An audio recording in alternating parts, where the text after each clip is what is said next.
Quite frankly, anyone with a brain should want to be looking to extend Dustin Wolf as soon as possible, meaning July 1st.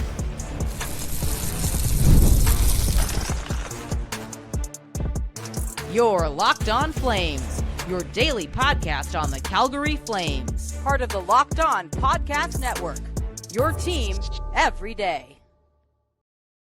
Hello, everybody, and welcome to today's episode of Locked On Flames. As always, I am your host, Jessica Belmosto, and thank you so much for joining me. Today, we continue down the path of if I was general manager for a week, what would I check off my list and what would I accomplish?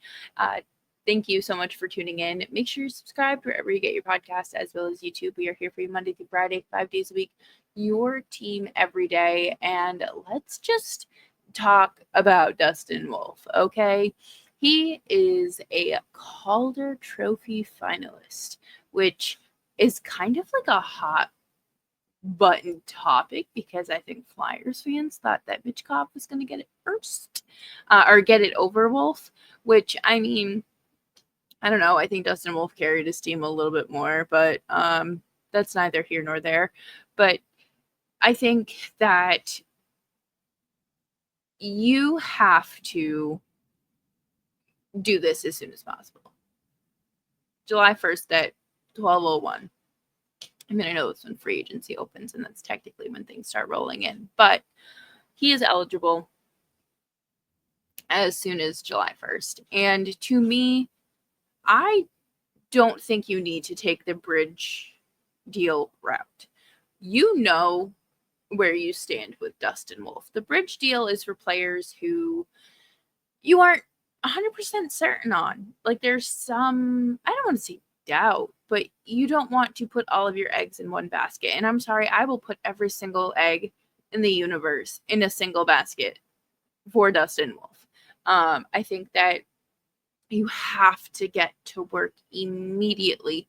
Wolf has had one full NHL season and could have been a Vezina finalist, a Hart Trophy finalist, and a Calder finalist. I mean, granted, you can't get too greedy, but based on his performance alone, he could have earned those titles. This season, he played 53 games, 29 wins, 3 shutouts, and a .910 save percentage, and 11 goals saved above expected. He played very well. There is no ifs, ands, or buts about it. You can't argue it. He is the reason why the Flames almost made it to the playoffs. It was his goaltending night after night after night. And I think that the Flames have spoken very highly, obviously, of Dustin Wolf and what he means to the organization. And they've made it a point to, obviously talk about how they hope he's part of the future, but haven't just assumed that that's what's going to happen. But to me, you need to sign this long-term deal as soon as possible because he is eligible for arbitration. Next summer, when this contract is up, he is eligible for arbitration. And arbitration, I think, is one of the most uncomfortable parts of contract negotiations. I understand why it exists. Completely understand from both sides. But as a player, it can't feel great to see your team argue why you are worth less money than you're asking for. That has to be humiliating. And I think about immediately for goaltending, Boston and Jeremy Swayman, and how going to arbitration fractured their relationship and future contract negotiations. And we saw that play out last summer. However, Craig Conroy seems to be, I don't want to say like a softie of a general manager because we know that he can get things done, but he doesn't appear to be a hardball general manager and completely cold, shutting out the player. I think he is willing to listen. And that's part of parts of negotiations, right? The last thing you want with your future, your franchise goaltender really, is to create that strain, because it can't feel good, especially for the player. And I think for a player that's only played one full season in your organization, you want them to feel right at home.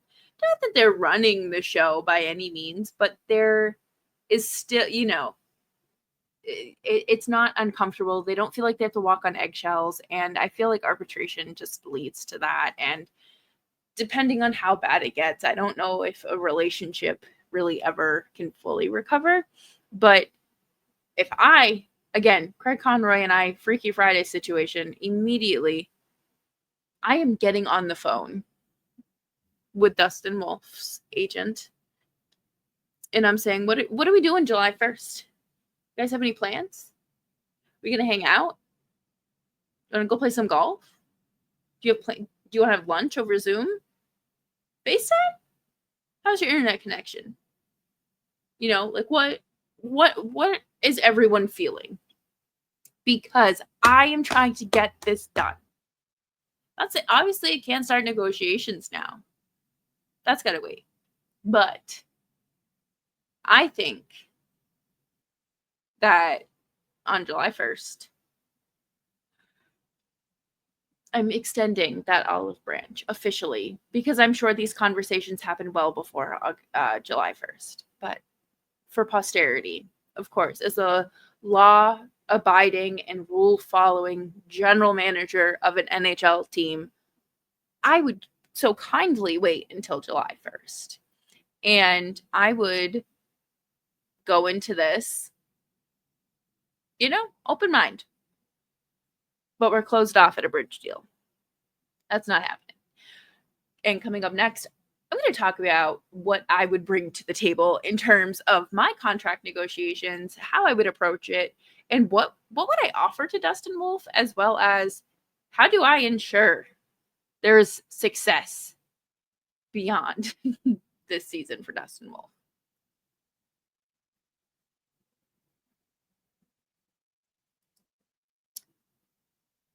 If you are looking for a snack that packs a protein punch, let me tell you all about Wonderful Pistachios. Wonderful Pistachios has about 10% of your daily protein value, with 6 grams in every 1 ounce serving. Plus, they're packed with fiber and better for you unsaturated fats to help keep you feeling fuller longer. Personally, I love the no-shell variety. I think that it is just so convenient, quick and easy to grab, whether it's the salt and vinegar, or no salt variety. Have them on my desk, in the car on a road trip, or just in my bag wherever I am. And you can get snacking and get cracking with the snack that packs a protein punch. Visit wonderfulpistachios.com to learn more.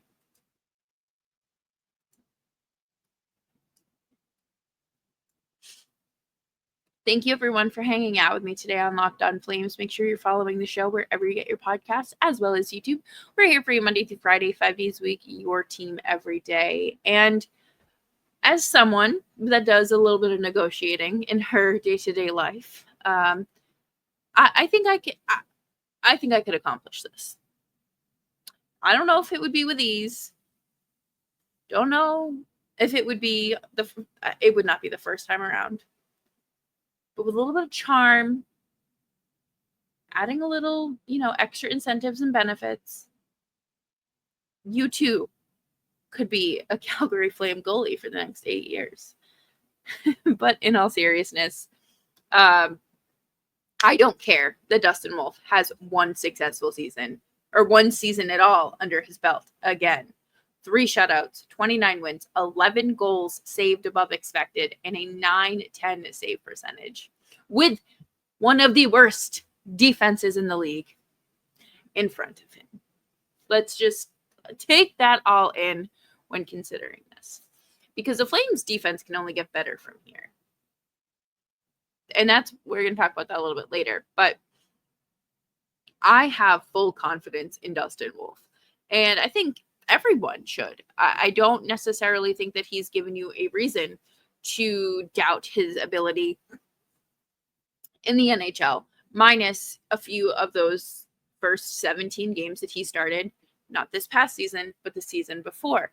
But that there was none of that this year. And I think that he has just made a tremendous impact on the Flames as well as the NHL as a whole. I think that, once again, the Flames have a young, small player that is revolutionizing the position of goaltender.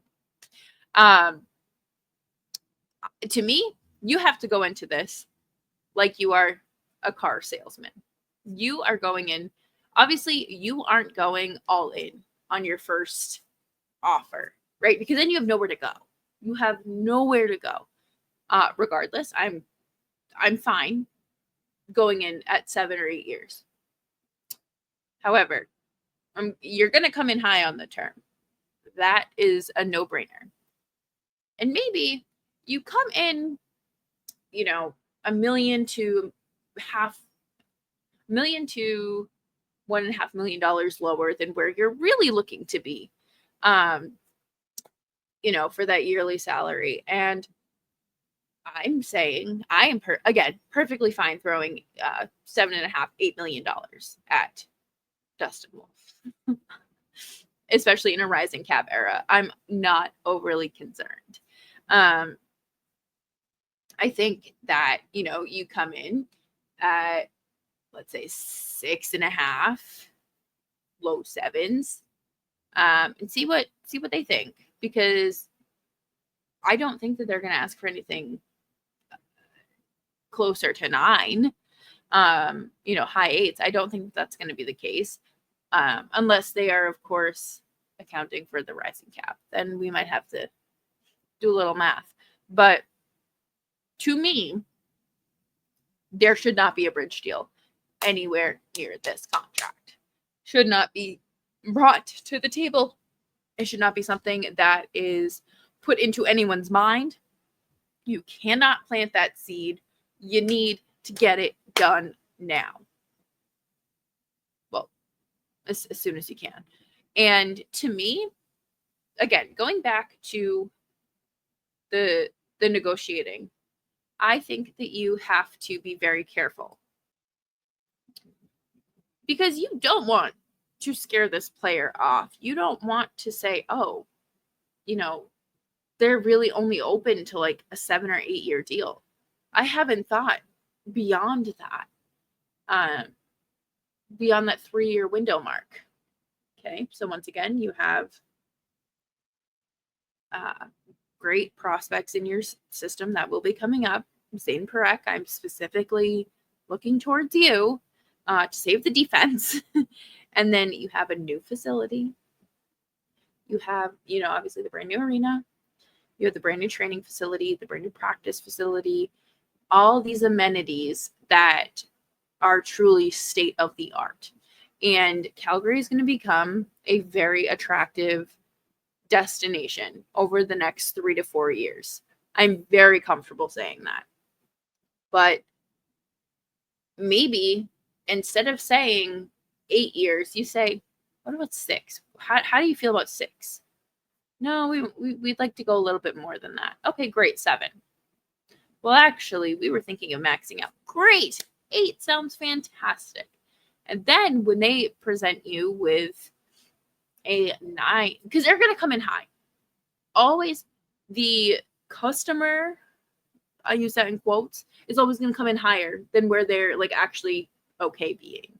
If you've ever negotiated a trade-in for your vehicle, you want, you tell them you want $30,000 for it, but really like you're fine taking 26, 27. Like everyone has their price. You shoot for the stars and hope you get the most, but you know where you're actually very comfortable with. So I think that that's a situation that you're going to see here. Obviously, maybe I don't see a world where Dustin Wolf asks for $10 million a season. I think that would be so bold and just presumptuous after one successful regular season in the NHL. So let's say he had two and a short playoff run. Sure. You're not getting it, but then you kind of have a little bit of a leg to stand on there. Right now you don't. So really your only negotiating or like leg to stand on there would be, oh, the cap's rising. I think a 7 or an 8 year deal at around $8 to $8.5 million is perfectly fine. I think that is something I'm comfortable with. And I know a lot of people would disagree. I think that a lot of people are just kind of comfortable with that bridge deal. I don't think that's smart. I don't think for goaltenders that you are fully certain in and confident in, you need to go that route. I think you are barking up the wrong tree with that plan. And for the Flames, who are in kind of an awkward position, I guess, you want to be able to have as much team control as possible. In locking up your future, I mean, not even your future star goaltender. Dustin Wolf is a star. Your star goaltender now this is the way to do it. There's not going to be any questioning about it. Down the road, he's not going to be able to walk in free agency at the age of 27 when, we know that goalies sometimes, like, not Dustin Wolf, because I feel like he came out of the womb ready to be a Vezina Trophy winner, but their prime sometimes hits a little bit later than like a skater or forward defenseman.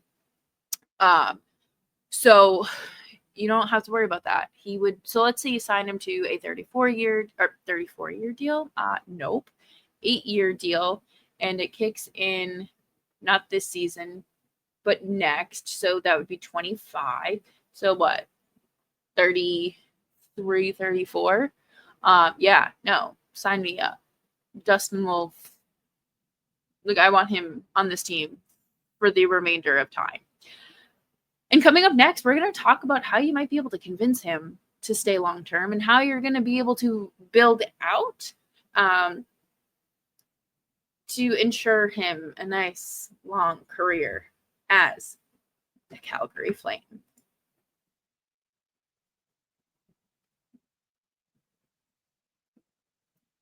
Thank you, everyone, for hanging out with me today on Locked On Flames. Make sure you're following the show wherever you get your podcasts, as well as YouTube. We're here for you Monday through Friday, 5 days a week, your team every day. And you're following me on Twitter and Blue Sky at Jessica Belmosto.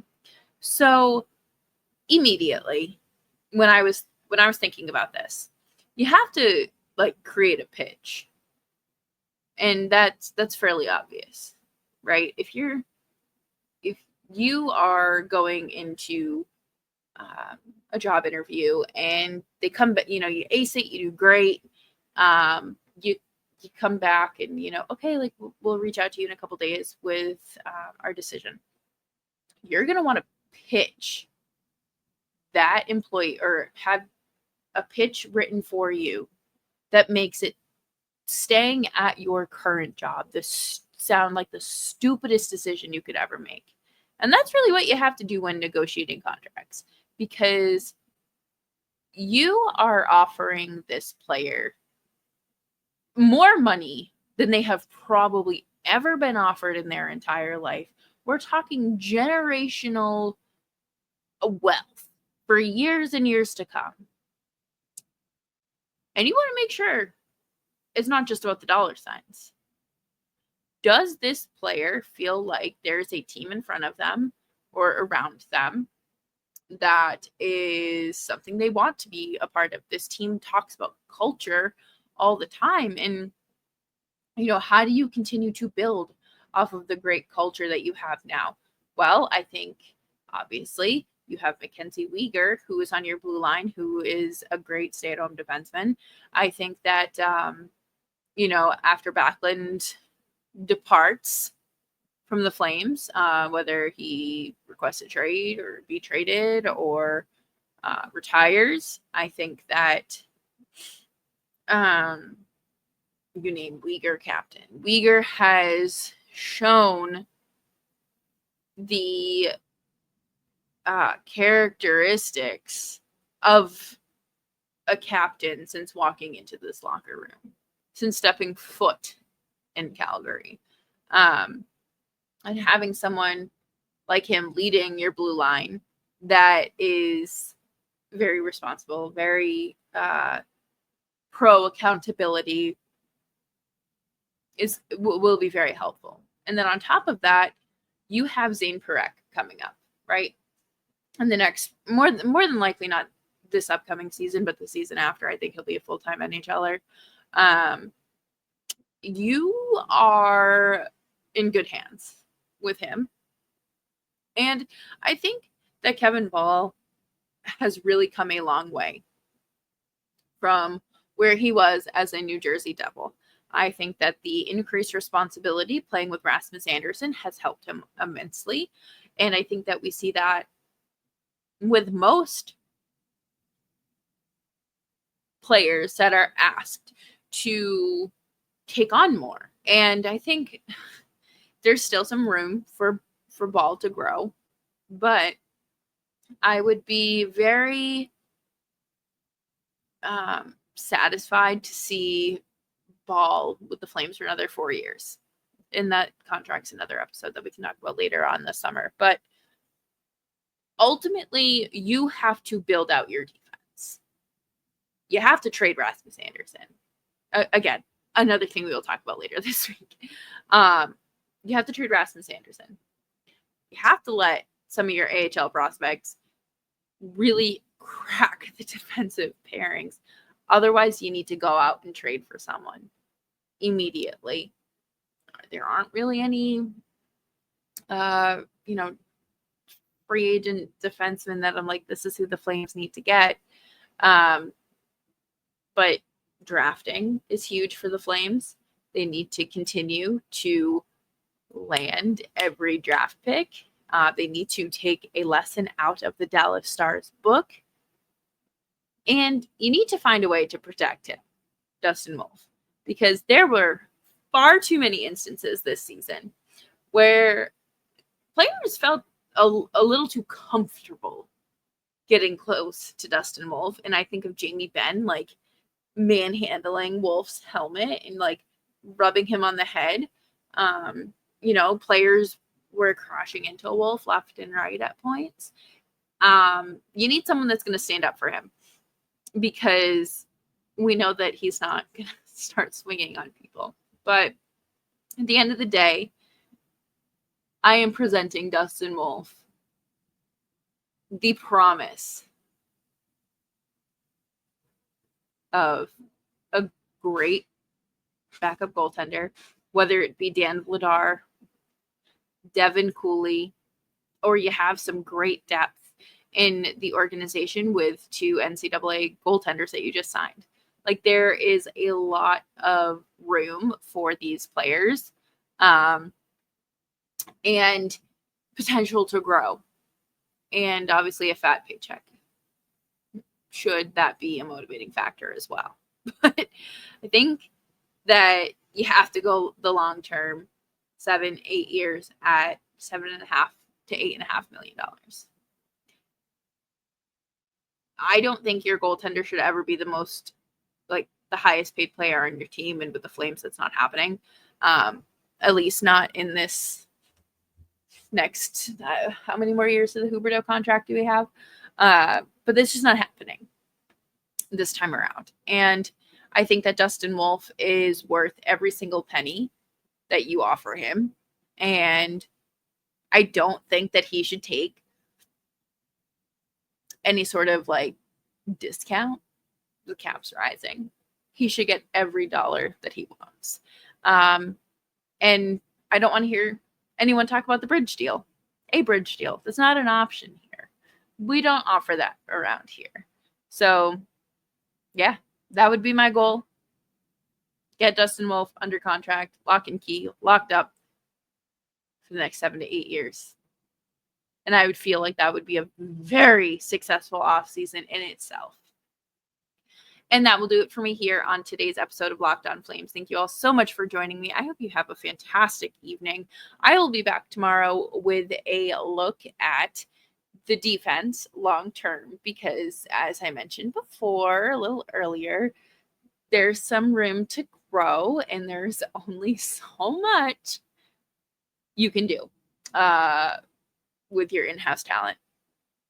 Make sure you subscribe to Locked On Flames wherever you get your podcasts, as well as YouTube. We are here for you Monday through Friday, 5 days a week, your team every day.